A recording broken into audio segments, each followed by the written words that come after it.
Alright guys, so here I am, Peter Yousif with Goldn Bloom. What the fuck are you doing in my outfit? Dude, just because it says Platinum Vape doesn't mean you're fucking shit. Get the fuck out of here, bro. Alright. You had your shit. Come get your shit. Get the fuck out. A few inches later. Alright guys, hey, welcome back to PV Unfiltered, and we're on the road. As we talked about in the episode with Peter Yousif from Goldn Bloom, we're gonna go check out their store. Here we are. Follow me, let's go. This is our guy here. You're not getting past this guy, and if you, for some reason, do, you're definitely not getting past this guy. Thanks, guys. And here he is. Here's our guy. Once again. What's up, man? How you doing? We talked about this, and now we're here at Goldn Bloom. Let's do it. Thank you guys for coming in. Let's walk through, check this out. Yeah. Go through the process. This is our lobby area. Have a little decked out. This is where you check in. This is Barbara, 21 and up, with a valid ID or passport, or 18 with a medical record. We're both medical and recreational. One of 3 shops in the state of California to have this Lowell vending machine. So, sounds very cool. Come on in. Here we are. Yeah. Finally. This is the show. We've lived here for a while, right? Yeah, this is where the magic is. You guys have your residency right over here. There's a little section for Platinum Vape, but we're not here to talk about Platinum Vape. But we're going to talk about Platinum Vape a little bit here. Peter, listen, I know we wanted to start that way, but I can't. I can't go that direction yet. Yeah. We got to start here. This is our shopping shop that we have over here with Platinum Vapes, and we have our little Goldn Bloom gear that we have. We have a bunch of apparel coming in soon. We're going to try to focus on the lifestyle of the cannabis industry to give the shop a different aspect than, you know, just being a retail shop. We want to have a culture, and we want to have like a family vibe. So give me an idea of, like, how do you come up with the flow of this? I mean, you look at it, it's very well structured. The look, the flow. I mean, you can see as people come in, it's very greeting. It's quick if it needs to be quick, as we talked about. So we essentially wanted to make it a very easy and simple flow for the customers and for our employees. So we have everything categorized in sections. So we try to make the process as easy as possible for them. And once again, we talked about that in the podcast that was in studio, and how important it is that flow and the understanding of education. I think for me, the understanding that I have, because previously owning 4 stores, is that the education level that you provide to your staff is imperative to making sure that you're doing everything you can to sell a product that you bring in and bring it live on your floor. If it doesn't sell, I have a feeling you guys are pretty comfortable that it's not you. A lot of times it's the major brands that don't sell. And that comes down to the brand support like we spoke about. Right. A lot of the brands think, oh, you know, well, we have the name out there and it's going to sell, and it's not, but that's not always the case. I mean, if you're not really over here selling your product, somebody else is. A lot of the times you're going to give that other product a chance. No, you're right. And take a look. Just pan around here, Tom. Look around, and you can see what it's taking. I mean, the branding that's going on here. I mean, you can't come into something like this mediocre. You have to really be supporting your brand. For people to rely on the store to support it, just as much as the store relies on them to support their own product. All right, so listen, give us a run through. Let's see what you got. So right over here we have the recreational line and we have the medical line. The difference between the two is the tax break that the medical patients do get, and also the amounts that they can get. So if you're a medical patient, you're allowed up to 8 ounces of cannabis flower, and if you're recreational, you're allowed about 1 ounce, and that's per day. I mean, it's got to help in the flow, because the way that the medical patient is billed versus the recreational is different. So that probably takes a little more time, or maybe it does or doesn't. But I think it's definitely, you know, keeping these lines separate keeps a nice even flow across. And that helps us out to know too. I mean, obviously we see, I would say 40 to 1 recreational to 1 medical that we see, you know? It's there for the people who do need it. We want to let people know that we are here to help you out. You okay with being on PVTV? Sure. This is exactly one of the brand supports that we're talking about the vendors coming in and actually educating the customers on the products. Which makes it very easy for us, because if they have any questions that we can't answer, I mean, they have a staff, you know, that's thoroughly knowledgeable on all the products that they have, and it'd be a lot easier. So if the consumer has a question that we don't know about, we just divert them to them, and makes it easier to sell. And the more brand support you have with the companies, the more you sell through. I mean, that's exactly how it is in my shop. How important is it? I mean, we know how important it is, but for brand support is one thing, but what about education on the bud tender level? And that's also another thing that they do is the brands come in and they do a vendor training. Right. Set them up in the back. We send the employees back one by one, and they usually do it every time they have a new product drops. So our employees will be very familiar with the new product. So it keeps current all the time. Absolutely. There's new products coming in all the time. I mean, new strains, new everything. And Packaging, another big one. Absolutely. That could change everything. Yeah, definitely. And appeal is a big thing on sale. I mean, look at the wine companies. A lot of the wine companies. I don't want to say it the wrong way, but let's talk about a year and a half ago when PV came into this store, and I say this because I look at the shelves. We know. Yeah. So looking at the shelves, so we rebranded, brought in, the colors that you see. Now, I have video that we should post of this a year and a half ago because our product stood out. This is probably a plug for Platinum Vape, to be honest with you, but which this isn't about Platinum Vape. But our product stood out so much because of the colors, and we took so much heat from people because they said, "This isn't the colors." 9 day difference. Now, when you look at this, look at the pinks, look at the oranges, all the colors. Very, very vibrant. So this, to me, is what I call the birth of cannabis at the store level. Yeah. I look around here, and everything that you see now is alive. Yeah, absolutely. It's bright, it's fun, it's now, it's now that place that isn't so dark. Cannabis is no longer that dark. No, that dark absolutely. place. And I think the recreational market's definitely changing up the perspective on cannabis and the way it should be sold and the way it's packaged and all that stuff. But I'm going to say, I think Platinum Vape had a big play in how the color scheme is set today. Yeah, I'm going to take credit. You guys were definitely one of the first, definitely Yes, one of the first ones yes. with the color variations and the Yeah. And So- I remember when we first started, we talked. Yeah. I remember them saying, "What the hell are all these colors about? This is not fucking cannabis colors. What are they going with that rainbow look for and all that?" Now look around. Oh my God! Wow! Some people, it's been nice to watch them follow the trend. That's all I'm going to say. So right here we have the wellness center. This is where we have all our tinctures and stuff that we provide for our consumers. In the back of it, it's mainly all our topicals and our bombs and stuff like that. So this is exactly what I was talking about when we were saying we like to keep a window through the category of what it is, but you can still step up and look behind and check out the rest of the products that we do have. We have more edibles back here. The whole edible section's in the back. This is our flower section. These are where all our sample jars are. And as you can see, we have a wide variety of flowers. Look at the variety that you have here, and obviously going over to to the next case. I mean, it's like if you can't get something here, I mean, you got to go to the moon. Yeah. I don't know what else to tell you because it's here. Yeah. So all the edible section, like what we're talking about, the color variants, just look at the differences in color. Before it would be technically, it would only be like one color, and it'd probably be a picture of whatever the flavor was, whatever it is. But now, every single flavor has a different color. So this right here is our concentrate section and our premium indoor section. This is where we store all the products. Our pre-roll section, wide variety of pre-rolls. Since we do focus a lot on recreational patients and a lot of them are tourists, a lot of people just want to come in and it's their first time smoking. Like, we just want to try it out, but we don't want to roll, we don't have a pipe, we don't have anything. So hey, we have a whole pre-roll section for you. I mean, pre-rolls have always been around, but I mean, we're seeing a big punch on the pre-roll side of it. So the difference in the quality that he was talking about was back in the days, you guys would use a lot of the excess shake that was in the bag. Yeah. Now it's full ground premium nuts. There's no stems, there's no sugar leaf, there's none of the extra stuff. A lot of them are focusing more on premium, which is why the sell-through and pre-rolls have gone up significantly. The game's elevated now. Yeah, absolutely. Obviously, another thing that we like to focus is the branding with the companies. So, like we said, we spoke in the podcast, we like to work with the companies who work with us.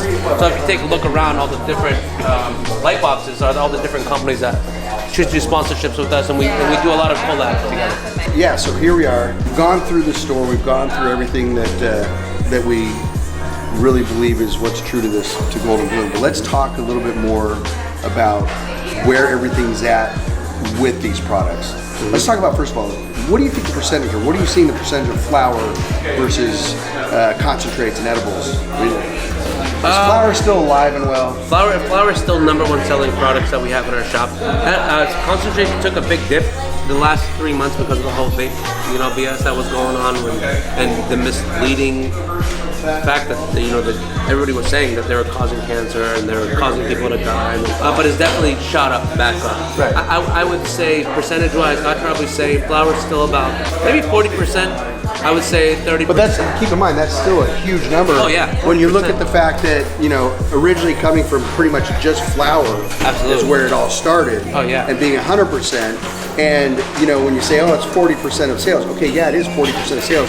But look at the variety of ways that you can consume cannabis. I mean, just look at the different varieties of flower that we have compared to. I mean, see it all the way across the board. I mean, you can still see that, but and then it went from from flower to vapes. There's always been brownies, that type of stuff. But now we're in a whole different world when you're talking about the edibles. It's no longer, back in the day, an edible was a brownie. You know what I mean? Yeah, of course. And now you're into gummies and chocolates and cookies and strips, and then now you have premier chocolates, like premium chocolates. I mean, there's chocolate bars that go up to like 40, 50 dollars. And that's only part of it, because what you're understanding now is that some people don't want to smoke. Yes. And some people don't want to do edibles. Some people can't smoke. And there's that point too. Yeah. And as far as edibles go, that's a whole different position for everybody to be. And maybe that's a segue for us to talk just for a quick second on how do you guys educate the consumer? How would you guys approach me? The only way I would say to know your dose is to learn it.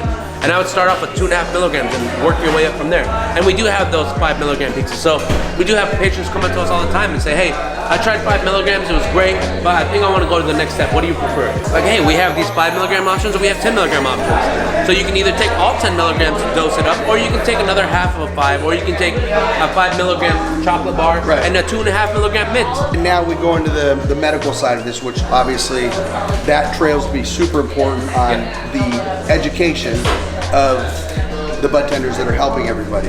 So I have to ask the question, is everybody trained on both sides of this, medical and recreational? Our employees are trained to know not to assume things. If you don't know, you ask the next person. We'll find a way. A lot of the times they won't find out, and I'll call the company directly and say, hey, this person has this is what they're looking for. What do you recommend from your company? But a lot of them have the pamphlets that they can go through and teach you what specific things are for.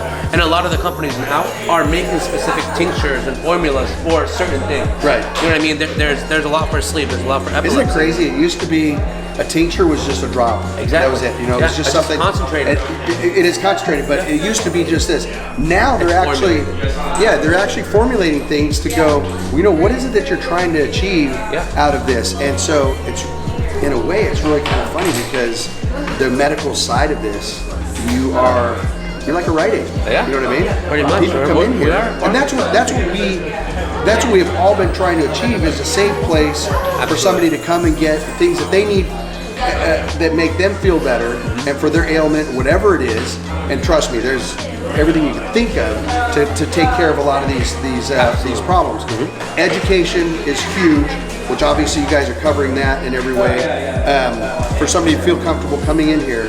And that's why Goldn Bloom has repeat med patients nonstop. Yes. You know what I mean? So you guys kind of become doctors in a way. I'm not saying that they are doctors. What I am saying is that they really treat the patients that come in here under the med side as a patient and an understanding, and they also provide. And we still refer to them as patients.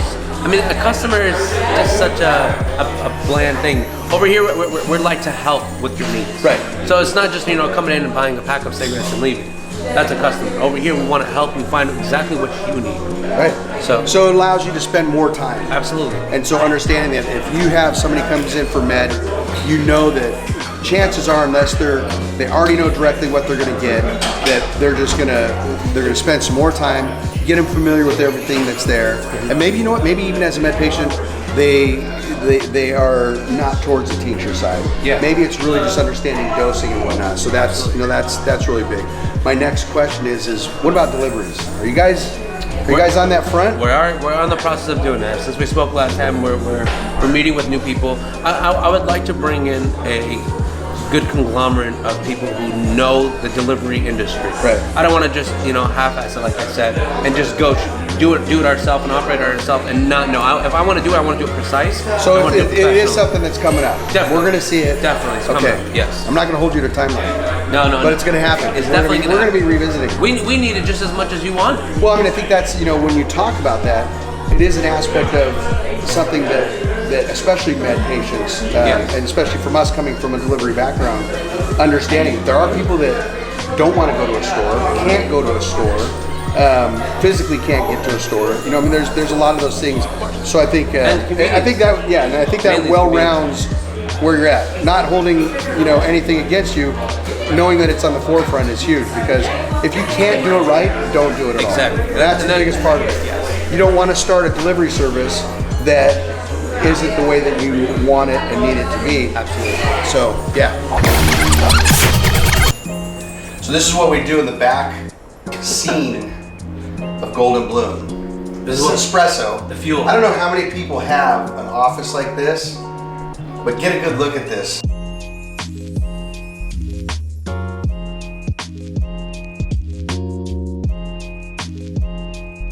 Cheers. Thank you guys. So what do you think from the last time we spoke? Anything changed? How do you see the industry? I mean, what do you look forward to? We didn't not speak too long ago. It was only what, 3 weeks? Yeah, but I feel like but we left a lot has changed in the last 3 weeks. How about what products do you think that we need in this industry? You coming from a manufacturer, being able to pretty much produce and make anything you want. What do you see is the next product that you think is coming out? If you want to talk about that, or is it like a secret? No, there's no secret on this. Are you interviewing me? No, I'm asking you. This isn't about me. No. Don't make it about me. No, but you guys got us. You have firsthand. You see more shops than I do. Let me go sit at my desk over here. No, because look, I would say you have a better perspective on the industry than I do. I know. I don't agree with that. I'll tell you why. As a store owner, I have to say. But I know my demographics. I don't know what's going on in the life. I don't know what's going on in Sacramento. You still carry a broad span of everything that's out there, and always looking at, you know, the new. There's a ton of stuff that's coming out, and you know, I think. How come you should come out with concentrates? What's like that? Dabs, what's chatter. that? How come you guys haven't come out with any kind of concentrates? You know, I think there's one of the things, just like what you're talking about, is it's okay to be a handyman. Don't get me wrong. You know what I mean? And handyman is you know, I forget how they describe him, but he's a jack of all trades, master of none. That's a typical handyman. And I think what we're doing, especially for us at PV, is the fact that we want to do really good at anything that we do. Yeah. And we want to be the best at everything that we do. So, yes, we have the facility. We could be making everything and selling everything that literally you have on your shelf out there. But would we be great at it? I don't think so. I don't think that if you know what it takes. I mean, here's a relative scenario for you. Yeah. Why don't you guys have 10 stores? We answered that in the first podcast. Yeah. It's the fact of the matter is that if you really want to be great at something, you have to be realistic with yourself about how you are and how you're moving forward in the industry. Yeah. And not to say that people don't have the ability to have 10 great stores, but you have to build that. You have to get there. So maybe that's not right now. And listen, I can tell you on the PV side of it, there's some pretty exciting stuff that's coming out. I'm not going to say exactly what it is. I'm not going to say even what it is. But I feel like what we do is we try to make sure that everything that we do is the best that we can do. Not, you know, cutting corners on anything. Of course. And I think, and I hope, and I do understand that as we're growing and in multiple states, that it's really starting to ring out on the things that we have. I mean, listen, in Michigan, we don't have any edibles at all. Yeah. You don't have the chocolates either. We don't have chocolates, we don't have gummies. We're only doing vapes out there. Okay. And, but that's one thing that I can say is coming to Michigan. And very soon, too. So, you know. So what has stopped you from the process of that? Why didn't you launch in Michigan? Very simple. You know, our facility in Michigan, we because of how big we are on the vape side of it, yeah. to take on chocolates and gummies at that time, and as we were expanding, we grew so fast that production needed to be the biggest and most important part of what we were doing. And to take any energy from our team out there to pull off of that to scale up for chocolates and gummies and anything else we're doing, it just didn't make sense at the time. Is there a need for it? Absolutely. Yeah. I think the benefit for us is the fact that we have really done a really great job in our eyes, and I think it's ringing out through the customers and patients' eyes on our chocolates and gummies that we feel really comfortable enough to go out to Michigan. And now also we have our systems dialed in, packaging is dialed in, so everything works the way that it's supposed to. It's making it easier, and that's why the same thing goes for Oklahoma. Launched in Oklahoma, pretty soon, immediately thereafter, we have chocolates and gummies coming.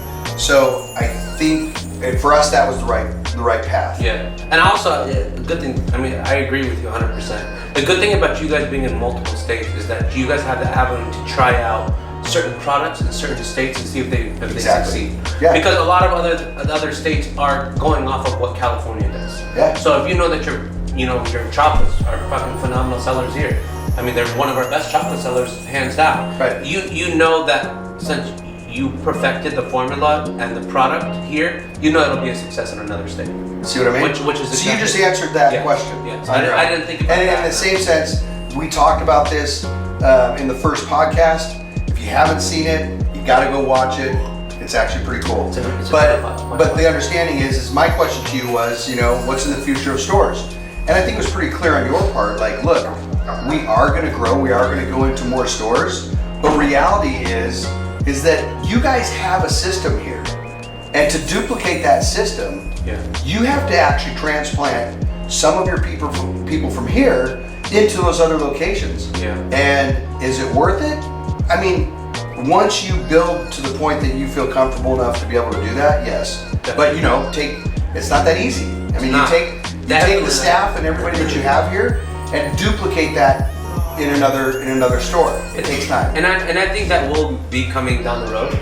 I just think, like you said, as of right now, we're just trying to perfect how we do what we do here, right? To move on the model to the next place. Because I've seen a lot of shops that have expanded and bit off way more than they can chew, and Bedman's a perfect example of that. There you go. You know what I mean? They went and bought successful shops, and their sales declined because. Yeah, but I think getting into that, that side of it. Everybody has their own perspective on, you got MedMan. It's the monster, it's the apple of cannabis, and they are.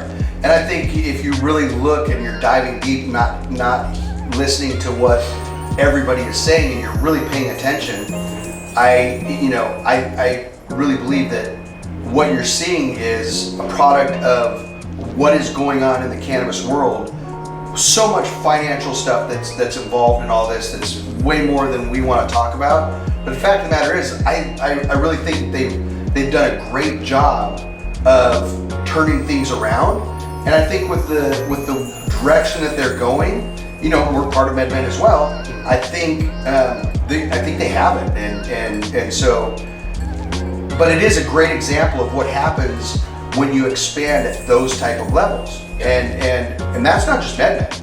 There's a lot of stores. Yeah, but MedMen would be something more relatable for everybody to know. Right. And there are stores locally, Other national. Yeah, national. Yeah, exactly. So, which leads me to ask the other question is, and we kind of talked about this, and I know what's going on, is keeping up with the change in the times.